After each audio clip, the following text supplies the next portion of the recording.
सफलता आपका परिचय दुनिया के सामने कराएगी और असफलता दुनिया का परिचय आपसे करा देगी। कहते हैं ना कि महफिल भी रोएगी, हर दिल भी रोएगा, डूबेगी कश्ती मेरी तो साहिल भी रोएगा। इतना प्यार बांटूंगा इस दुनिया में ऐ मेरे दोस्त कि मेरे मरने के बाद मेरे आशिक तो क्या मेरा कातिल भी रोएगा। और दुनिया में ना किसी भी समस्या है भाई, उसका सबसे अच्छा एक टोल फ्री नंबर है। दुनिया की कोई भी समस्या का सबसे टोल फ्री नंबर है दोस्त। एक बढ़िया दोस्त बनाओ भाई, 2-4 लोगों का, और उनसे ही आप पढ़ाई लिखाई हर तरह के डिस्कस करते रहो। दोस्त से बढ़िया टोल फ्री नंबर कोई नहीं है, हर चीज़ का इलाज है। और कुछ दोस्त जिंदगी में तो ऐसे बनाओ ना जो आपकी प्रॉब्लम को वैसे ही समझ जाए जैसे डॉक्टर की लिखावट मेडिकल स्टोर वाला पढ़ लेता है। और एक बात और, ये जो अच्छी किताबें होती हैं और अच्छे दोस्त होते हैं ना, जल्दी समझ में नहीं आते हैं। लेकिन इसलिए दोस्ती बहुत अच्छे सोच समझ के कीजिएगा, क्योंकि कहा जाता है कि एक आम 10 आम को सड़ा सकता है, लेकिन 10 अच्छा आम एक सड़े हुए आम को कभी ठीक नहीं कर सकते हैं। इसलिए अगर आपको कोई आपके सर्किल में, कोई आपके करियर में कोई बाधा आता है तो तुरंत बाहर कीजिए, उनसे कोई इग्नोर मत कीजिए। जिंदगी जो है ना वो एक एग्जाम की तरह है, और इस एग्जाम में ना ज़्यादातर लोग फेल हो जा रहे हैं। क्यों फेल हो रहे हैं? क्योंकि वो एक दूसरे का नकल कर रहे हैं और उनको पता ही नहीं है कि सबका क्वेश्चन पेपर अलग है, इसीलिए फेल हो रहे हैं। तो जिंदगी में सबकी समस्याएं अलग होती हैं। आप दूसरे की समस्या से केवल साहस ले सकते हैं, उसका तरीका नहीं अपना सकते। हिम्मत बनाए रखिए कि नहीं, हमें भी इस सफलता को पाना है। और ये जिंदगी जो है ना एक अजीब सी रेस है यार, समझ में नहीं आता है। अगर तेज भागिएगा तो आपके अपने पीछे छूट जाएंगे, और धीमे दौड़िएगा तो आपके अपने ही आपको पीछे छोड़ के चले जाएंगे। इसलिए जिंदगी की रफ्तार इतनी बनाए रखो यार कि भले दुश्मन आगे निकल जाए लेकिन एक दोस्त पीछे नहीं छूटना चाहिए। अपने ज़िंदगी में हौसला बना के रखिए। पतंग को पता होता है कि उसका अंत एक कचड़े में जाकर होगा, लेकिन उससे पहले उसे आसमान छूकर दिखाना होता है। पहाड़ों को चीरते हुए जब नदी निकलती है ना तो कभी नहीं पूछती है कि समुंदर अभी कितना दूर है, और नदी में गिरने से तो कभी किसी की मौत नहीं होती है। मरता तो वही है जिसे तैरना नहीं आता है। तो हम सब परिस्थितियों के आगे हार जाते हैं, हम हार जाते हैं। परिस्थितियां सबके सामने होती है, जो डट के रहा उसे मंजिल मिली, और जो नहीं डटा वो हार के चला गया।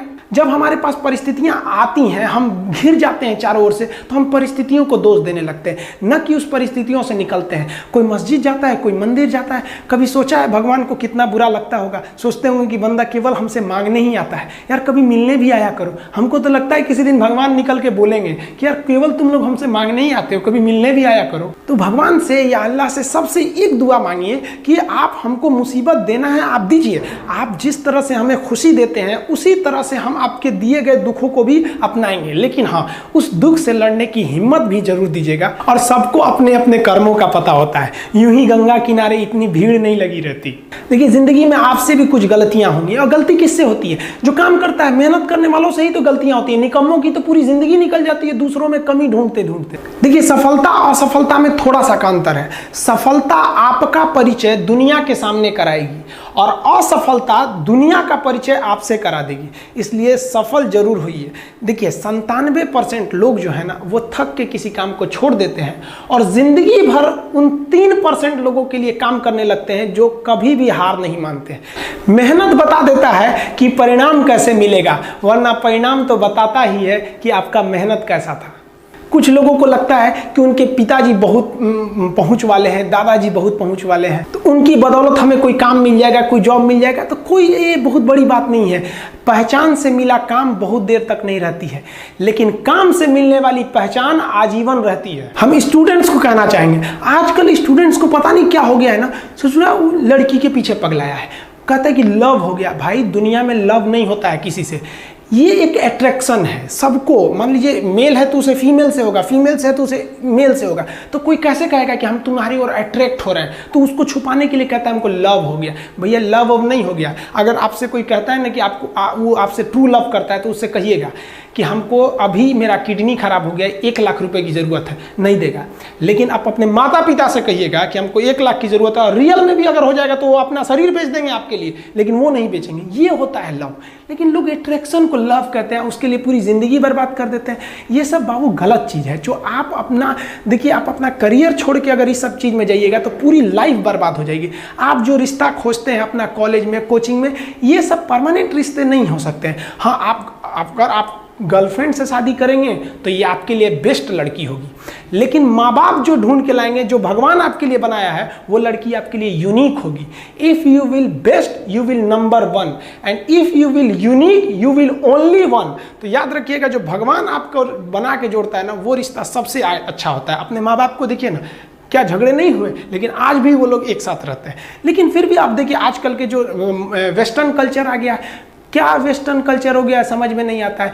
प्यार और छोहाड़ा, इसकी ज़िंदगी ना 1 साल होती है, 1 साल में ही खराब हो जाता है। ये वेस्टर्न कल्चर है, हमारी भारत की संस्कृति नहीं है। हम गर्व करते हैं, हमें अहंकार है, हमें गुरूर है अपने भारत की संस्कृति पर, जहाँ एक छोटी सी बच्ची भी गुड़िया खरीदती है ना तो उसके लिए दुपट्टा खरीदती है। और यार अगर आपको दिल लगाना ही है तो किताबों से लगाओ ना यार, बेवफा भी निकलेगी तो मुकद्दर बना के जाएगी। दिन ना सबके लिए 24 घंटा का होता है, ऐसा नहीं है कि आपको अलग से वक्त मिलेगा, लेकिन इसी 24 घंटे में किसी को प्यार करके पति बनने का शौक है तो किसी को मेहनत करके करोड़पति बनने का शौक है। तो आप डिसाइड करिए आपको क्या बनना है, क्योंकि बरसों बाद जब लोग ये मिलेंगे ना आपसे तो ये नहीं पूछेंगे कि कितनी गर्लफ्रेंड है, लोग पूछेंगे कमाता कितना है, हैसियत कितनी है तुम्हारी। ये दुनिया का उसूल है कि लोग कभी भी आपसे खैरियत नहीं, आपकी हैसियत पूछते हैं। लोग एक दूसरे से वादा करते हैं कि तुम्हारा जिंदगी भर साथ निभाएंगे, कोई किसी का साथ नहीं निभाता है। लोग अर्थी और जनाजा भी ले जाते हैं ना 2 कदम, तो कंधे बदल बदल के ले जाते हैं, जबकि पता है कि आखिरी मुलाकात है। और लोग यहाँ कंधा बदल बदल के ले जा रहे हैं और लोग वादे कर रहे हैं कि जिंदगी भर साथ निभाएंगे, कोई साथ नहीं निभाता है। हम आप सब लड़का लड़की से कहना चाहेंगे कि अभी वक्त है, अभी सर झुका के पढ़ लीजिए। वादा है आपसे कि जिला में सबसे ऊंचा सर आपका होगा, लेकिन अगर अभी आप सोचिएगा आराम करने के लिए, पूरी जिंदगी आपको तकलीफ उठानी पड़ेगी। अगर आज आप किताबों के दीवाने हो गए ना तो कल दुनिया आपकी दीवानी हो जाएगी। किसी ड्रीम गर्ल के लिए ना अपने माँ बाप के ड्रीम को कभी नहीं छोड़ना चाहिए। आप लोग जो सोचते हैं ना इधर उधर, वो खुशी तो आप लोगों ने कभी देखा ही नहीं। कोई स्टूडेंट अभी तक खुशी नहीं देखा। हम आपको व्यक्तिगत बताते हैं। देखिए खुशी कब मिलेगी आपको, जिस दिन आपको जॉब मिलेगा ना, और जो पहली सैलरी मिलेगी वो भी नहीं खुशी है। जब आप अपनी पहली सैलरी ले जाके अपनी माँ के हाथों में देंगे ना तो आपकी आंखों में आंसू होगा। आप याद करेंगे कि जिस माँ की उंगलियों को पकड़कर हमने चलना सीखा, आज उसको हमने अपनी पहली कमाई दिया है। और जब कमाने लगेंगे ना तब समझ में आएगा कि लाखों रुपए की अहमियत कुछ नहीं है, वो 1 रुपए के आगे जब माँ स्कूल जाते वक्त दिया करती थी। और गौर से देखा करो अपने माँ बाप के आंखों में, ये वो आईने होते हैं जिसमें बच्चे कभी बूढ़े नहीं होते। देखिए जीवन में ना अपने अंदर से अहंकार बिल्कुल निकाल दीजिएगा। अहंकार बहुत ही खराब चीज है। कहते हैं कि अहंकार में इंसान को इंसान नहीं दिखता, छत पे चढ़ जाओ तो खुद का मकान नहीं दिखता। अहंकार नहीं करना चाहिए। छत को बहुत गुरूर था छत होने का, 1 मंजिल और बनी और छत फर्श हो गया। अहंकार कभी नहीं कीजिएगा। तूफान ज्यादा होती है तो कश्ती डूब जाती है, और घमंड ज्यादा हो जाती है तो हस्ती डूब जाती है। जिस दिन आपको घमंड होने लगे ना अपने आप के ऊपर कि हम बहुत बड़े हो गए हैं, हम बहुत पढ़ लिए हैं, हम बहुत सक्सेसफुल मैन हो गए, हम बहुत बड़े बिजनेसमैन, हम बहुत, मतलब जिस दिन आपको घमंड हो गया ना उस दिन आप शमशान घाट में जाके देखिएगा आपसे नायाब लोग, आपसे अच्छे अच्छे लोग वहां खाक बन गए। दुनिया में ना किसी से जलन नहीं रखनी चाहिए। देखिए माचिस जो होता है ना दूसरे को जला देता है, लेकिन कभी माचिस को देखें वो खुद को भी जला लेता है। अतः अगर आप दूसरे की बुराई करेंगे, दूसरे के पीछे रहेंगे ना तो इसमें आपका लॉस होगा। और अगर आपकी कोई बुराई कर रहा है ना तो आपको खुश होना चाहिए कि आप आगे बढ़ रहे हैं। बुराई उसी का लोग करते हैं जो आगे बढ़ रहा होता है, जो पहले गिरा हुआ है उसकी लोग क्या बुराई करेंगे। और जब भी आपकी कोई बुराई करे तो आप उसे सहज स्वीकार करें, और आप उसे प्रूव मत कीजिए कि हम ये नहीं हैं। हम लोग गलती क्या करते हैं स्टूडेंट लोग कि प्रूव करने लगते हैं। नहीं, आपको अपने आप को इंप्रूव करना है। अगर कोई गलती हो गई है, आपको कोई बुराई कर रहा है तो आप उसको सहज स्वीकार कीजिए। जिस दिन आपके अंदर अपनी बुराई सुनने की क्षमता आ गई, यकीन मानिए आप सफलता के दहलीज पे अपनी पहली कदम रख दिए उसी दिन। लोहा जो होता है ना उसे कोई नहीं तोड़ सकता है, लेकिन उसी लोहे के अंदर का जो जंग लग जाता है ना, धीरे धीरे दीमक की तरह उस लोहे को खदड़ते जाता है। इसलिए अपने अंदर अहंकार को मत लाने दीजिएगा। लोग कहते हैं ना कि अहंकार बुरा है। जीवन में हम जो अनुभव किए हैं, अहंकार से भी खराब चीज होता है गुस्सा।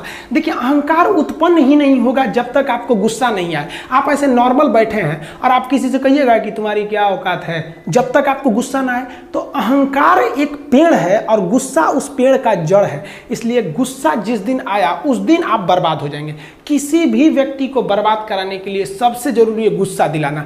आपको पता है लोहार जो होता है, लोहार वो जानता है कि लोहे को हम ऐसे नहीं मोड़ सकते हैं, बहुत ही शक्तिशाली है। इसलिए लोहार ना इस लोहे को ना आग में डाल के इसे गुस्सा दिलाता है।